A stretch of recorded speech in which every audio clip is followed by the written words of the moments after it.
Well, the fallout from the vote to oust Kevin McCarthy from the Speaker's chair still ongoing as Republicans decide who to replace McCarthy with. That vote coming next week. We're expecting it anyway.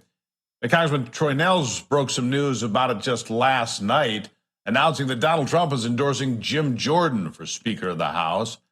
Let's talk more about all of this and if Republicans in the House can all get on the same page, at least for a little while. Congresswoman from New York's 24.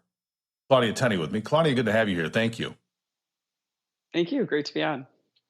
Really appreciate it. Now, earlier today, I spoke with one of your colleagues, Tim Walberg of Michigan. He says, look, he's a Trump supporter. He's endorsed Donald Trump in the race already, but he thinks that this fight should be left to you guys, that you guys should fight it out, and that Donald Trump should say, get your act together. We need leadership in the House so we can move forward on big priorities. What do you say?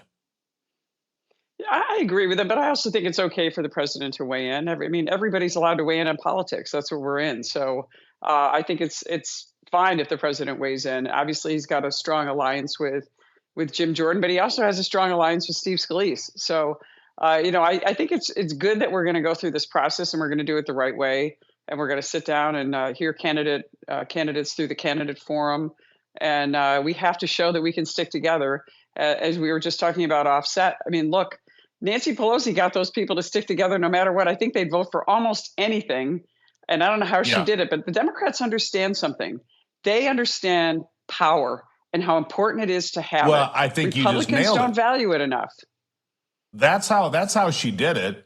Threats, intimidation, power. That's how it was done. You stay in line or there'll be consequences. Republicans, I don't seem to have that mean streak. I don't think it's so much, I'm going to threaten you, I'm going to penalize you, because I lived in this, worked in the New York State legislature where all the power was in the leadership and they could take your committees away and all that. You really can't do that in the House, which is good because you don't have that leverage.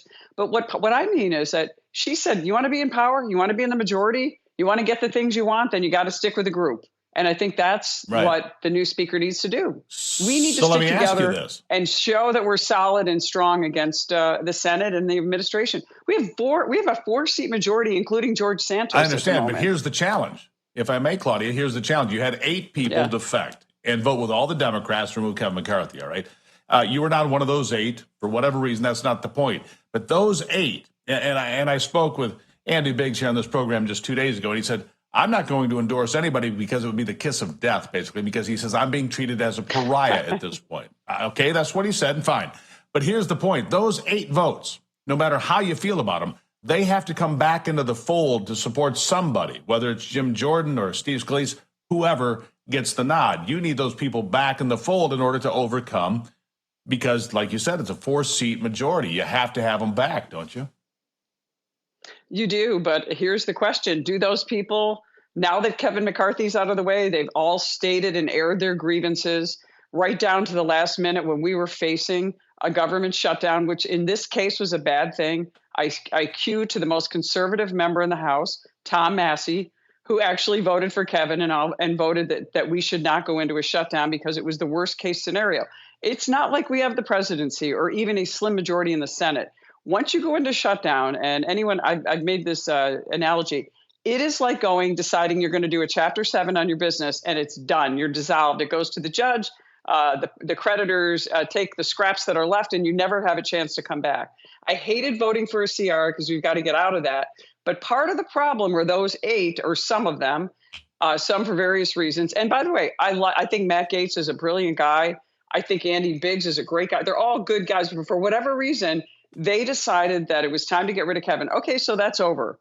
Now we have to figure out a way to get to a solid majority, and we have to stand up together. We have to find what can we all agree on and go together moving forward. And I'm concerned that there's a monetization of this job. While the whole time, the last 3 days, I have been erasing fundraising emails because I got the pelt of Kevin McCarthy, or I stood up to Kevin McCarthy. Well, okay, Kevin McCarthy's gone now. Are these people going to stand up and make sure we have a majority? Because really, it doesn't matter who's speaker. They're going to go in and do the same thing, whether it's Steve Scalise.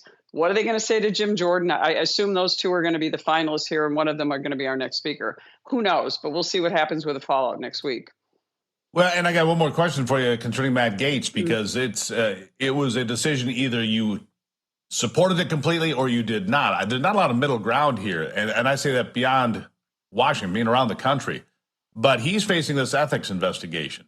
The report's almost done. There's a lot of anger in the Republican conference. If it comes back with unfavorable results, does Matt Gaetz get his walking papers from Congress altogether? Will they expel him? I mean, the Democrats will gleefully jump on board, 210 of them to throw him out. What do you think happens? I can't speculate on that because I know nothing about what's going on in the ethics investigation. I don't even know what the ethics investigation is for Matt Gaetz. Does it have something to do with the federal charges or whatever was brought against him, which look like it could be malicious prosecution or some kind of abusive process in Florida? And I don't know either. I don't even know what I don't even know what it is. So I think that has to be judged.